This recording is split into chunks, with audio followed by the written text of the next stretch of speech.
Welcome to Achieving Geekvana, friends. I am Chad, your host, and today we're talking about comic book deaths. Comic book deaths are more than just dramatic twists. They can become cultural milestones when done right, or memes when overused as a plot device. However, some death scenes have been so impactful that they alter the industry, reshape the entire universes, spark public debate, and can leave emotional scars on generations of readers. I shouldn't have to say it, but possible spoilers ahead, as these are my top 10 most impactful death scenes in comic book history. At number 10, we have the death of Superman.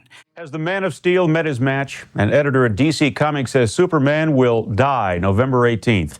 Mike Carlin says a November comic book will show the demise of the costumed crime fighter during a fight to save Metropolis.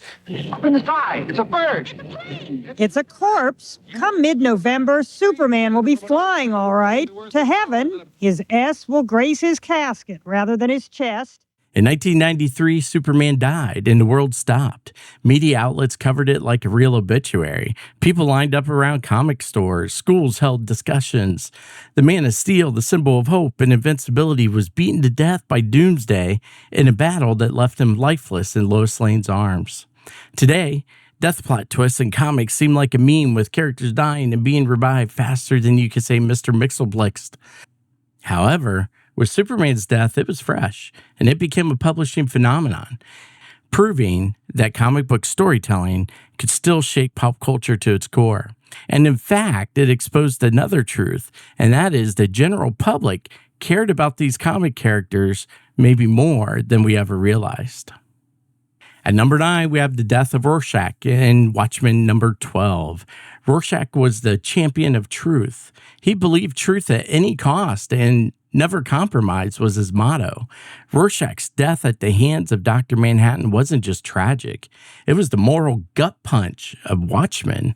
Refusing to let a lie preserve peace, Rorschach stood alone. He stood for truth and paid the price. It wasn't a villain or a tragic accident. It was one hero murdering another for the greater good. That moment shattered traditional superhero ideals and was the final moment that solidified the idea that comics could be mature, literary, and deeply impactful to an adult audience. Rorschach didn't just die. He helped transform what comics were capable of saying and who they were saying it to. What are you waiting for? Do it.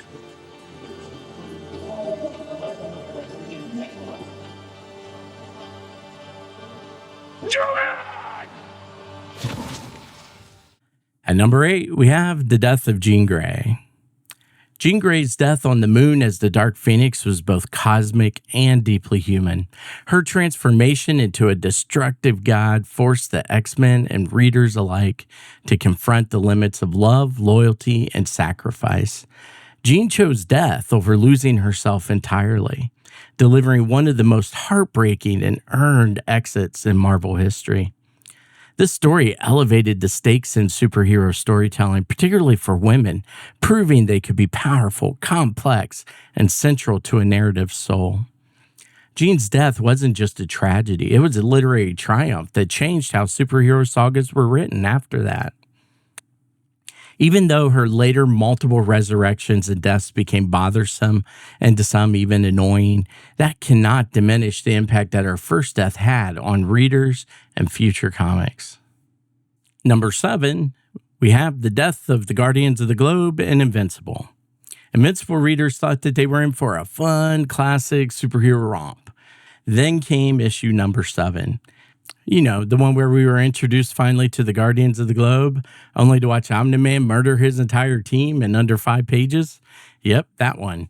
This moment signaled that Invincible wasn't just about powers. It was about consequences, betrayal, and survival in a world where no one, not even your heroes, can be trusted.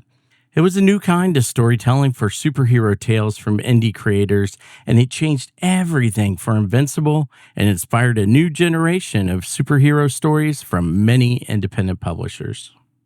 At number 6, we have the death of Jason Todd in Batman. Jason Todd's death was the first and maybe only comic book murder voted on by fans. DC set up a hotline and let readers choose, should Robin live or die? Well, they chose death, and the Joker's crowbar made sure of it. Batman's failure to save him cast a shadow over the entire Bat family for years. It raised ethical questions not only in the comics, but in the real world about child sidekicks, the morality of vigilantism, and the power of fandom to affect canon. However, Jason's legacy didn't end there. When he returned as the Red Hood, not only did it prove you can resurrect characters in ways that are interesting and compelling to readers, but it also proved how powerful his absence had really been. At number 5, we have the death of a character that when he died, you could hear the collective drop of jaws hitting the floor and the tears that followed. That is Marco from Saga. Marco wasn't a superhero. He was a father, a pacifist, and a hopeless romantic just trying to raise a child in a galaxy at war. When he was killed mid-sentence, suddenly, brutally, it was devastating. Readers were shattered. Forums exploded. It felt way too real, too unfair. But that's what Saga promised, emotional truth over fan service. Marco's death reminded readers that the most meaningful characters are the ones who feel human, and that loss is sometimes the most honest form of storytelling. Number 4 is Kid Miracle Man's massacre in Miracle Man. This wasn't just a death, it was an atrocity. Kid Miracle Man's rampage through London left thousands dead, children gone, civilians ripped apart. It was the darkest moment in superhero comics to that point in 1988, and they showed it all right there on the page. The violence, the gore, the result, the aftermath. And when Miracle Man was forced to execute him, it wasn't triumphant. It was horrifying. This scene redefined how far comics could go in depicting the cost of superpowers. It paved the way for gritty deconstructionism. Number 3 is none other than Glenn from The Walking Dead. We thought we were numb to The Walking Dead's brutality, but then came Lucille. Negan didn't just kill Glenn with Lucille, he devastated the fandom. Glenn was the conscience of the group. His death felt like the death of hope itself. Readers were furious. Then it happened all over again on television, and the TV fans were wrecked. And the moment became a cultural flashpoint in the debate about shock value versus storytelling. But Glenn's death did have purpose. It reminded everyone that in a world ruled by fear, no one is untouchable. At number 2, we have Barry Allen, Crisis on Infinite Earths. A scarlet costume ejects from his ring, and in a blur of motion, police scientist Barry Allen becomes the Flash. Barry Allen didn't die in battle. He died in motion. To save the multiverse, he ran so fast he disintegrated.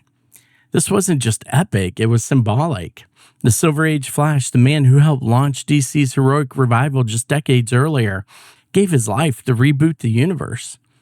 For 23 years, Barry stayed dead, a rare and respected legacy death. This wasn't just a goodbye, it was a generational handoff.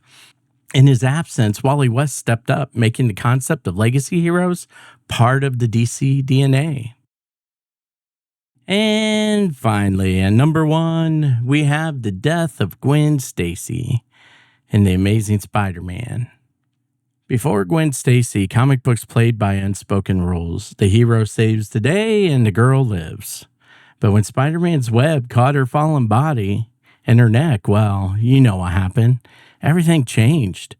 It was the first time a hero's action accidentally caused the loved one's death, and it broke him. Fans were outraged. People inside and outside the industry were shaken. It signaled the end of the Silver Age and the birth of something much more complicated, more painful, and more real. Gwen's death made readers grow up. And Spider-Man never truly smiled the same again. Hey.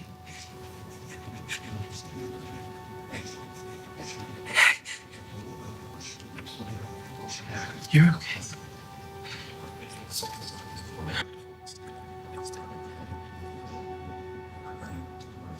Gwen.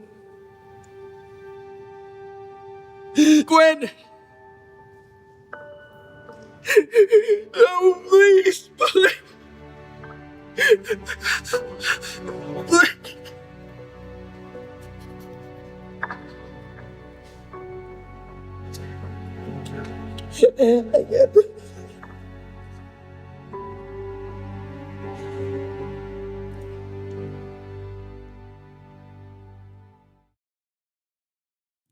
And that brings my top 10 list of most impactful death scenes in comic history to a close. These deaths weren't just for shock, they actually meant something. They moved characters forward, they challenged readers, they pushed creators to take risks. So why don't you share which one hit you the hardest? Or do you have another death scene that you think was impactful? Let us know in the comments, and don't forget to subscribe to Achieving Geekvana, where pop culture gets personal. And as always, stay geeky, my friends. Stay geeky.